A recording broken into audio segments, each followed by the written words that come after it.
Richard Heyman. Thank you, Bob. Good to see you all at this very sunny day indoors. But of course, people come to Spain for the sun, and they serve extra portions in Cadiz. I think, oh, wow, it's pretty bright. And of course, I'm going to talk about Gibraltar, where we are not going. And but I imagine many of you have stopped by there before. But since we're just in the neighborhood, I wanted to show you some of the history of it and some of the curiosities and some of the controversy about this rock. And I imagine if you were British, you certainly know the arguments about Gibraltar that have been going on for centuries. But I always remember as a boy, there was a insurance company in America that had as its symbol the Rock of Gibraltar, and it was the Prudential Company, if you know it, but their motto was, own a piece of the rock. And as a kid, I said, why are you going to buy a rock? Well, insurance is a more mysterious thing than anything, perhaps. But anyway, it's a symbol of strength and sort of imperial power, and it's almost the most famous rock, certainly in the Mediterranean, if not in the world. Maybe the Sugarloaf in Rio de Janeiro or some other mountains all over the world. But this one in particular has a great deal of human history. And so the legend of Hercules was the story of the man who had 10 great tasks to show he was a god. And one of them was to cut through the rock at Gibraltar and make the Mediterranean Sea, which is why it's been called the Gates of Hercules. And the columns you see on the Spanish flag and other places represent that. So this is the ancient history, but it goes back even further because they've found in the caves at the base of the rock itself a lot of remains of Neanderthal, other early Homo sapiens going back about 25,000 years. And then it comes up to, it was a shrine was found in the caves again, set up by the Phoenicians. And so it was never really occupied other than as cave dwellers until, let's say the current millennia. But it was often a place where sailors in antiquity would come and make offerings to Poseidon or Neptune before they braved going out into the bigger sea, the Atlantic. And so this has, say, history. They're still digging and finding out things, but just to have a look at it, where we are, of course, we came around the coast of Spain, and you can see that bay. This is Gibraltar right there, and there's another peninsula, rocky prominence called Ceuta, right across the straits, which is Spanish territory. And then there's another Melilla on the other side of the coast down here, also a Spanish enclave. And of course, the Spanish Empire had held all of Morocco down to the Sahara until not too long ago. But this great gate was opened geologically about 25 million years ago and flooded the Mediterranean, which had been a dry lake bed at times. And then it is now, of course, a major route of commerce. This is, tens of thousands of ships a year go through the Strait of Gibraltar, and the major bunkering and supply area is actually Gibraltar on this side. You can see the rock looks like a big green park, but it's actually just the shading of it from this sat view of it. But you see they're all, Algeciras, this town here is actually much bigger and is an industrial port of Spain. And so when you're in Gibraltar, you are by no means in a remote place. Then you up the coast, you have Marbella, and then to Malaga, and then around the corner we are in Cadiz. So this is a pretty well developed area. And again, it was a major port for especially bunkering fuel. And for going back hundreds of years, Gibraltar was, first of all, a coaling station, and then a fuel, marine diesel and such like that they sell now. So that is sort of the base root of the economy, is that their ship services, along with tourism and online gambling. I'll show you a bit of. Now in the bigger area, there's about 100,000 Spaniards all through the towns associated with this bay, but in Gibraltar, there's about 30,000 inhabitants. But here's the rock itself. It goes up over 426 meters high. So that's about 1,400 some feet. And this lighthouse right there is the lighthouse of Europe, the point of Europe, Punta de Europa. And then the fortification you can see. So actually the rock is interesting because it was a geological uplift, and it's similar to some mountains elsewhere in the world where the flat ground was literally picked up and made a cliff face. Famously in various parts of the Rocky Mountains and the Alps, they have that kind of formation. But you can see the ships going by. Here's a pilot coming to greet our ship once upon a time, and then the different lowland fortifications and then housing. And this used to be, of course, a major Navy base, and the headquarters of the Mediterranean Fleet for the Royal Navy for many years. And so it is fitted out with navigation lights and quite a lot of battery with great cannon and defenses for this island, the rock. It's not an island. It has a spit of land that goes into the north and connects to the mainland of Spain. But Gibraltar itself is a tremendous fortress and had been fought over innumerable times in history, and particularly during the Napoleonic Wars and such. So that's the military motto now: mind your step and mind the gap. That is the gap over to Africa and the Mount Abaya, which is about 21 kilometers wide right there. But the seas are rough there because there's a lot of current and a lot of wind in this area. So it makes for a tough passage in bad weather or fog. And so there's now what they call a separation lanes for all the ships so they don't collide in the fog or if they lose control. So it's pretty well monitored by both the Spanish, the navigation offices in Gibraltar, and also the Moroccan government. So here we go, another nice windy day. You can almost see the tide line, or rather the current line at that mid-level with the chop, where the wind against the waves will create a turbulent sea. And Gibraltar as a town is almost all on the west side, and a lot of it has been landfill and built onto over the centuries, because in primordial times there was no land. It just went cliff right into the water, and so other than living in the caves, there was actually no land. Now every year they add more land to it and development, and you can see how developed the Spanish side is. There's the border is right up by that airport right there, but the rock itself has been, since the various wars, has been built with tunnels and areas for ammunition and troops, and so it was, let's say, bristling with military forces for centuries, and there's still not active garrisons there anymore. There is surveillance and communications and such, but its military importance was absolutely crucial through many centuries because the cannons on Gibraltar could control the trade in and out of the Mediterranean. So whoever held Gibraltar could effectively control the traffic into the Mediterranean. Of course, it was a great dispute in many wars. But you can see some of the gun mounts that are up in the mountains. Mostly were out off onto overlooking the strait. And then the town is sort of built up and crawled up a bit into the rough hillside.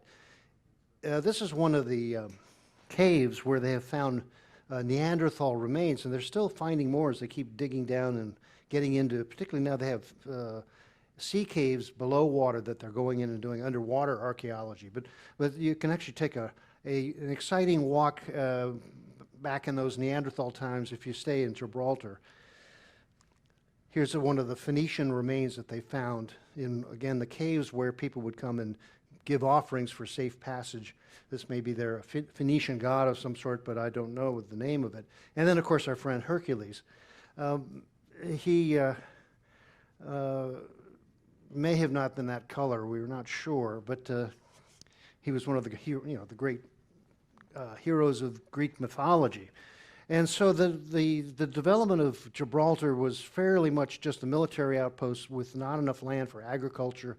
It did have water supply, though. That's what kept it able to withstand, particularly the Great Siege of 1778 to 1783. When the American Revolution started, the French and the Spanish kindly decided that was the time to take Gibraltar. And so the rock was bombarded for years, and one of the effective defenses of the of the British forces was that they would have furnaces where they would heat the cannonballs red hot, and they would fire those at the barges and at the assaulting troops down below in the lowlands, and this was called the red hot shot, and that was so effective because if it got near anything, it would set it on fire, and it defended Gibraltar against overwhelming forces. And so some of those fortifications are still there. The earliest are actually Moorish, because in 1309 there was a fight where the Moors, who had fortified it, fought with the Castilians.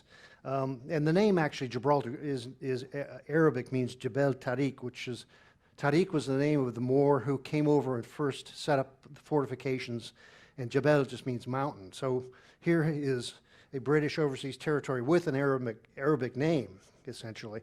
And locally they call it Gib, that's the shorthand for the local residents. But the fortifications from the Moorish era, the Spanish era, are still there, built into modern ramparts, and the town was on the north side, and this is now where the airport is.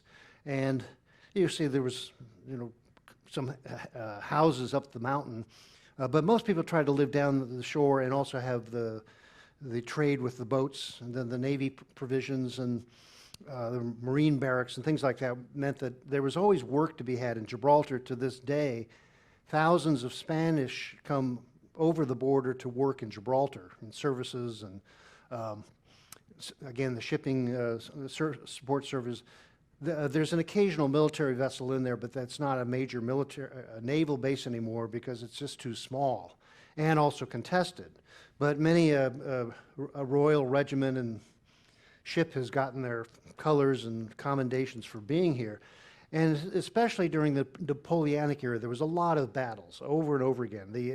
In the War of the Spanish Succession, which was earlier than Napoleon, that is when the treaty was made to give Gibraltar to Great Britain.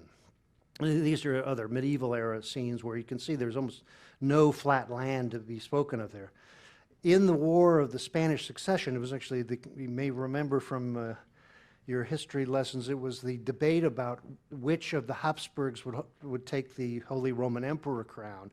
And then there was the battle between the Archduke of Austria versus Charles VII, who was the Bourbon in Spain, and then all the European powers got involved in this war. It was finally, finally settled by the Treaty of Utrecht in 1713. And this is the basis of the status of Gibraltar since. So that particular endless sort of chess game of European powers meant that the Netherlands was given their freedom from Spanish rule, and other towns and territories were traded willy-nilly, and Gibraltar was given to Britain. And in its treaty, it said that the royal crown of the Catholic King of Spain gives Her Britannic Majesty, who was Queen Anne at the time, doth consent and agree that leave no one shall be under any pretense whatsoever, either to Jews or to Moors, to reside and have their dwellings in the said town of Gibraltar. And Her Majesty, the Queen of Britain, does further promise that the free exercise of their religion shall be indulged to the Roman Catholic inhabitants, and any change in the status means that the Crown of Spain will have the town and fortifications of Gibraltar back. So this has been an argument ever since 1713. The Spanish think, well, we ceded it to you because you traded some other territory, but now it's really in Spanish territory and it should be part of the nation of Spain. And so that's the argument that continues on. But for hundreds of years, the battles between the French, Spanish, and various other fleets in the Mediterranean would often come by Gibraltar and show their flags and either get provisioned or chased away. And most famously, the Battle of Trafalgar happened right near here. Well, this is the symbol of Gibraltar, Montes Insignia Calpe. And it's sort of a curious name because Calpe means hollow, and it is actually the Phoenician word for a cave. So it means the mountain of caves. And then the castle and the key that was given to the gates of the city by the King Ferdinand and Isabella at one point. So this is sort of a very unusual blend of cultural influences which create this dramatic place. Now, if you do go there, the towns on the west side and on the east side, you see these big sloping concrete. That's actually a rain catch down to the reservoir. So you can imagine trying to get water out of that rock, but they get some, and they have, you see the fuel depots and that. But you can also go hike up there if you dare. And there are waterfalls like this coming out of it, though, which is not enough for the modern population, but that's one reason why it was an impregnable fortress. As you go into it now, you go through the casement gates, they call them, of where the former fortresses were. Now it's sort of a wall of condominiums all the way around it, which is a good thing considering all the battles that happened here before. And you walk into the raised gates, and there's a bit of a moat. All of this is historic and preserved at this point with the royal lion on it. And then inside you have plazas which open up where formerly there were garrisons and fortifications. Now it's pretty much a peaceful business, real estate-oriented town. But the remains of the fortifications are there, including some of the cannons and some of the buildings.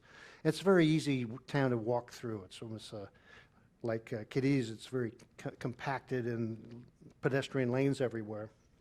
This was the Casement Square, which was in the past where the troops would be mustered, and also they'd have proclamations and executions and entertainments like that. Now it's all cafes and some historical museums and a open-air plaza in what is otherwise a very compressed and compact town. And they have still a ceremonial regiment that comes by there. This is the pride of many of a regiment in the British Army, but I found a quote about all the layers of people, because under the English British regime, they did not kick out the Jews or the Moors. So they were going to be kicked out of Spain, but they took refuge in Gibraltar and became the working people of the little town of it at the time. But then they were matched by these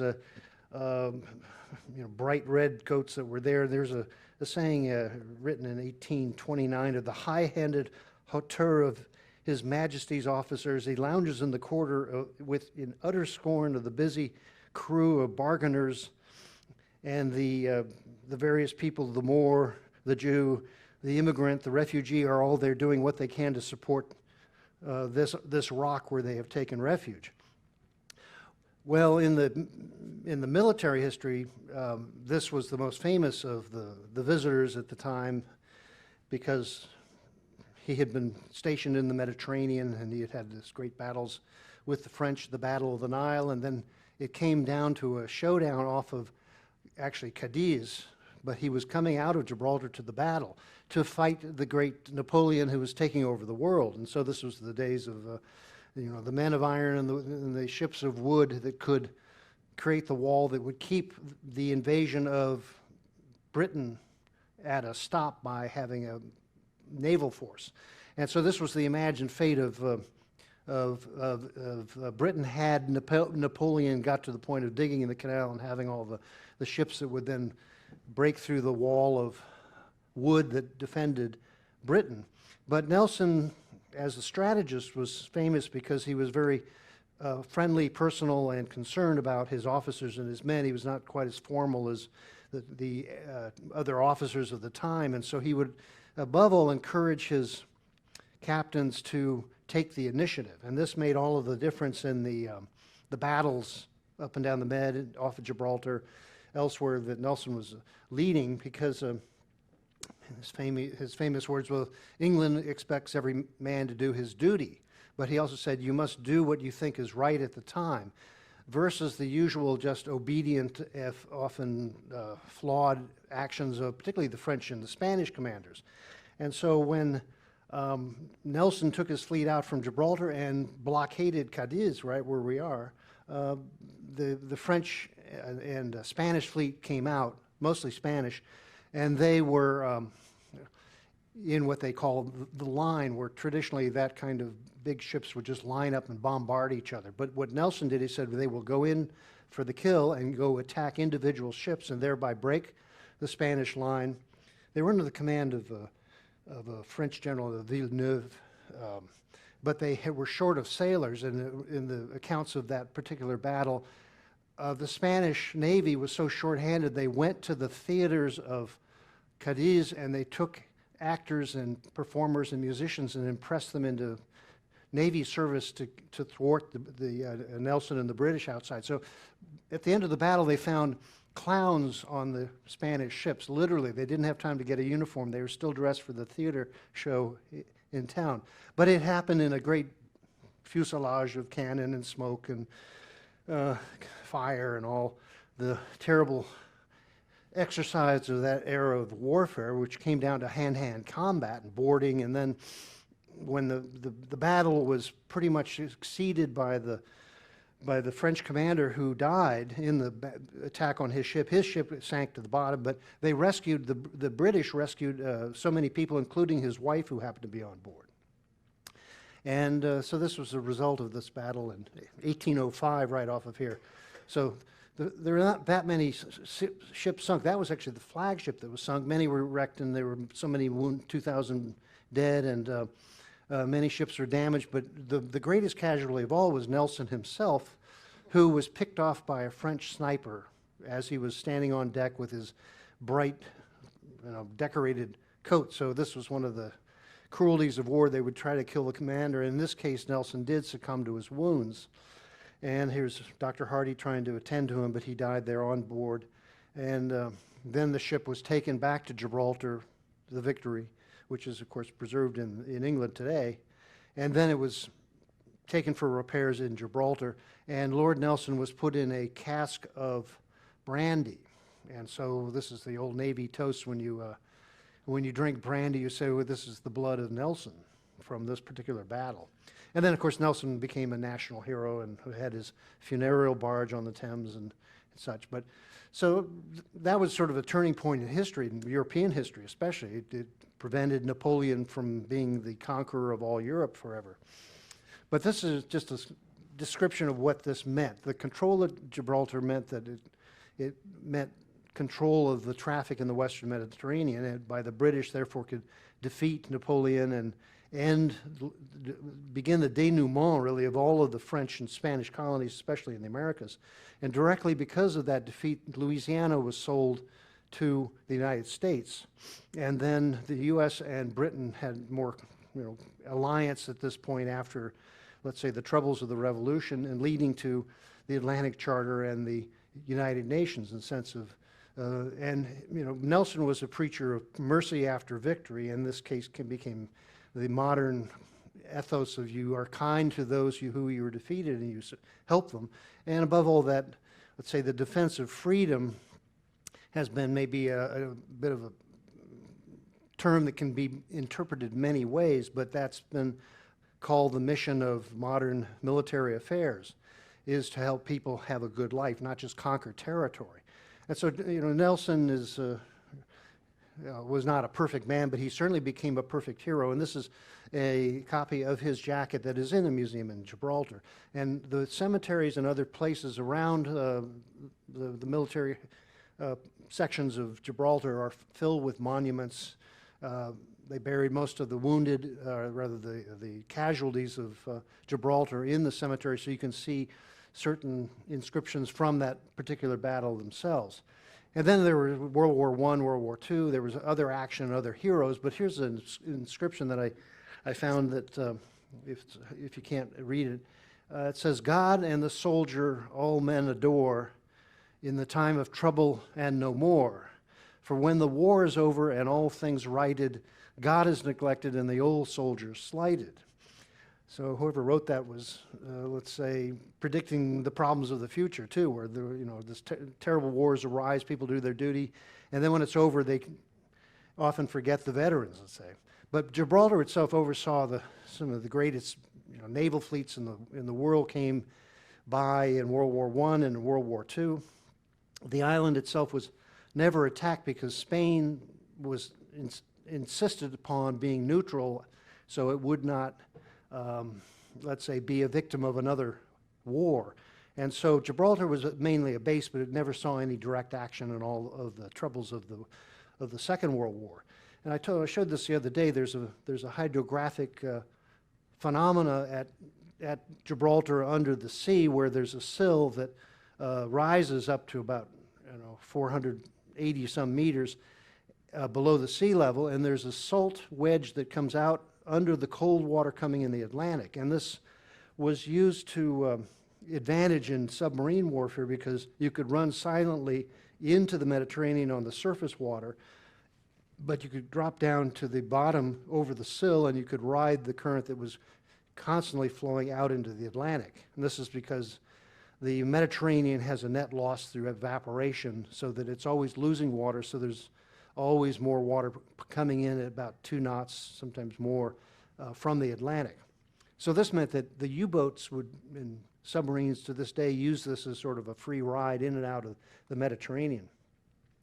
And so there were some, there were a couple of bombing raids. So there was action in never a land assault on Gibraltar, but it was a major Royal Air Force base and, of course, a Navy base. So it occasionally had some attacks, and they evacuated many people out of the downtown so they would not be bombed out by any stray attacks. So this is some of the anti-aircraft guns are left, and the whole island is full of history, let's say, or souvenirs like this little mooring anchor. And nowadays you can see up on top of the mount there's bristles with antennas. So there is military intelligence and other broadcasts that are taken in from up high on the top. And they recently built this observation deck on the very tip top of the whole rock. So that's just for the view, though. And it is also let's say, a fountain of pro-British sentiments. And it's been debated in the UK. I apologize to my British friends who may know far more of the argument, the detail, but King George III himself, he warned that keeping Gibraltar would cause another war and be constant lurking enmity caused by the occupation of Gibraltar. And he said, "I do not think peace can be complete if we do not get rid of Gibraltar." He said that in 1783. And then the public reaction, though, was that, no, we don't give up the rock. It's a matter of pride. So one writer said it's sort of a cult status. More people are angered over the status of Gibraltar, where the actual place doesn't really matter that much anymore. It's only a small town. It does have some business. The military strategic value of it is not very much anymore in the age of missiles and satellites. But again, the pride in the rock, as strong as the Rock of Gibraltar, has been a motto in the British Armed Forces for many years, and they are still, let's say, honored there. And then when you're there, you can see even the local police dressed like bobbies, and it's a very, let's say, extra British place with the red phone booths and pubs with plenty of good ale and things like that. Well, anyway, we're going to go back, and I'll just show you a bit more of the town as you come in, and then you go out into the streets. Again, they haven't opened it up to much traffic. It's still very tight in the old town, and then the development is all on reclaimed land out by the airport. But you have City Hall and monuments to here and there, and different battles and heroes. They're almost everywhere. And there's a Marks and Spencer and other British stores. But you can see there's a Muslim woman there. There's a very mixed population. The 30,000 Gibraltarians are of probably the most cosmopolitan little town in the world. Queen Victoria even used to stop by. But this is what it sort of looks like Cadiz in some parts of it, just Spanish style, in that kind of heat. But then here's a pub that is open for betting on the football game. And then famously they have the Barbary Apes that live up on the rock, and these are the only wild monkeys that are in Europe. And they were immigrants from the Atlas Mountains in Morocco back who knows when, but they sort of survey the whole top, and then they famously will come and shake down yourself hiking to get peanuts, and if not, they'll block your way. And they've been called a symbol of the resolution to keep Gibraltar. And so one wag once said, if the monkeys leave Gibraltar, then all is lost, because now we will have no ally. And so that's the Gibraltar flag with the castle and the key on it. But they, of course, are a British overseas territory, crown colony, and over the modern history since the fall of Franco, there's been constant demands from the Spanish government to return Gibraltar. It's unfair, but under the UN policy of self-determination, they gave a referendum repeatedly to the people of Gibraltar, who overwhelmingly voted to stay a British territory. And so this sort of has flustered the Spanish, because the local people don't want to join Spain. They take that as yet another insult. But of course, politically in the United Nations, even in the EU, if Spain pressed Gibraltar to be returned, then Morocco will press for the two island or outposts in their coast that are now Spanish to be given to Morocco. And then there's the further demand that the Moroccans and some of the other African countries said, the Canary Islands, they're close to Africa. Why are they even part of Spain? Well, this is rubbing salt in the pride of the Spanish people, of course. And then, that's why it's sort of, the argument always reminds me of the Falkland conflict between Argentina and the UK, where Luis Borges, the great Argentine writer, said this is a war that is like two bald men fighting over a comb. And so Gibraltar is not all that important in politics or military, but it's a matter of pride. And so in the recent years with the referendum, the Gibraltarians have, let's say, worn their colors, and they voted overwhelmingly to stay British. And it'll probably go on that way, but Brexit has now thrown a whole other wrench into this historical debate, because Gibraltar is still part of the EU. It is sort of left in between, and it has all of its business with Spain. It has its own elected mayor, who is of mixed ancestry, we call. Like many Gibraltarians, they have, they've been a melting pot in a small way. But this is the line that is of the greatest concern, La Vera, which is the border crossing, and that is variously open or closed depending on the whims of the Spanish government, or now because of COVID, they closed down that line so that there are thousands that would go over across this simple crossing to go to work were not allowed in. And so this is, let's say, put a pause to the whole debate about what they're going to be and how they're going to live. I mean, essentially, they're economically totally tied to Spain.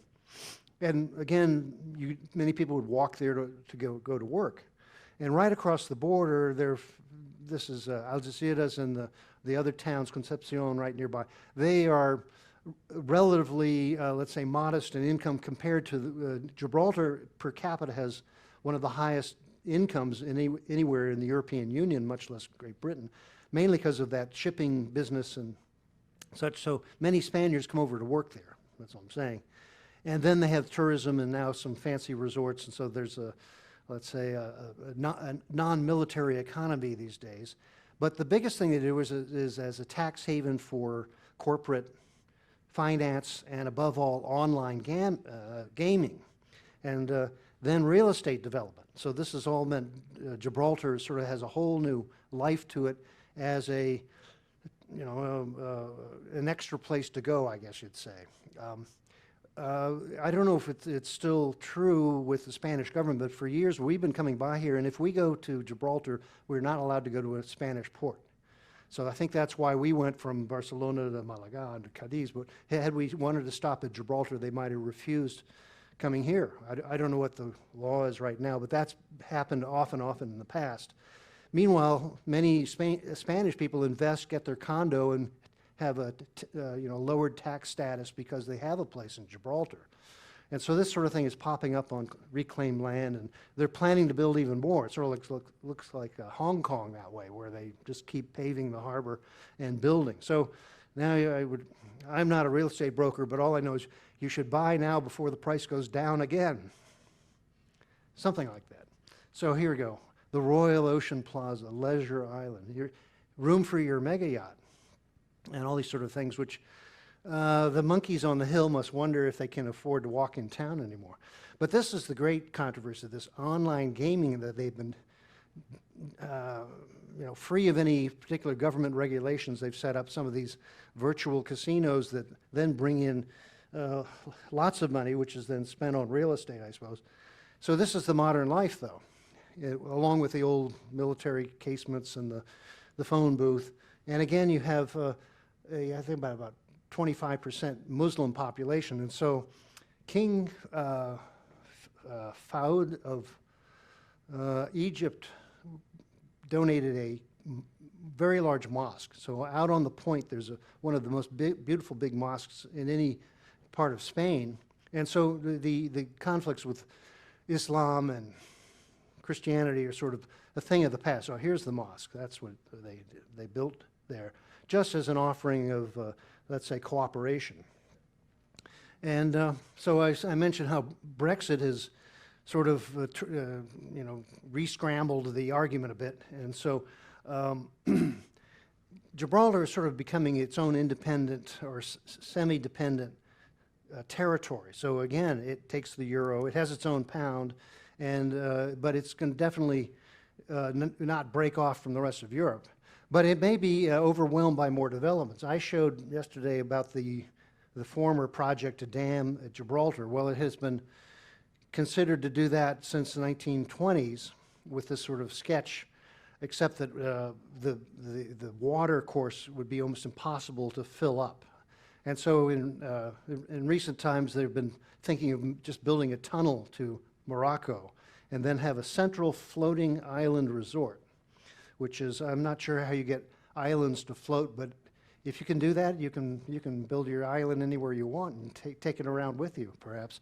But they would have, all of these turbines and electrical generation out of the tidal flow, and then resorts and all these sort of things. So this is what architects get to do. They draw lovely pictures, whether it'll ever get built.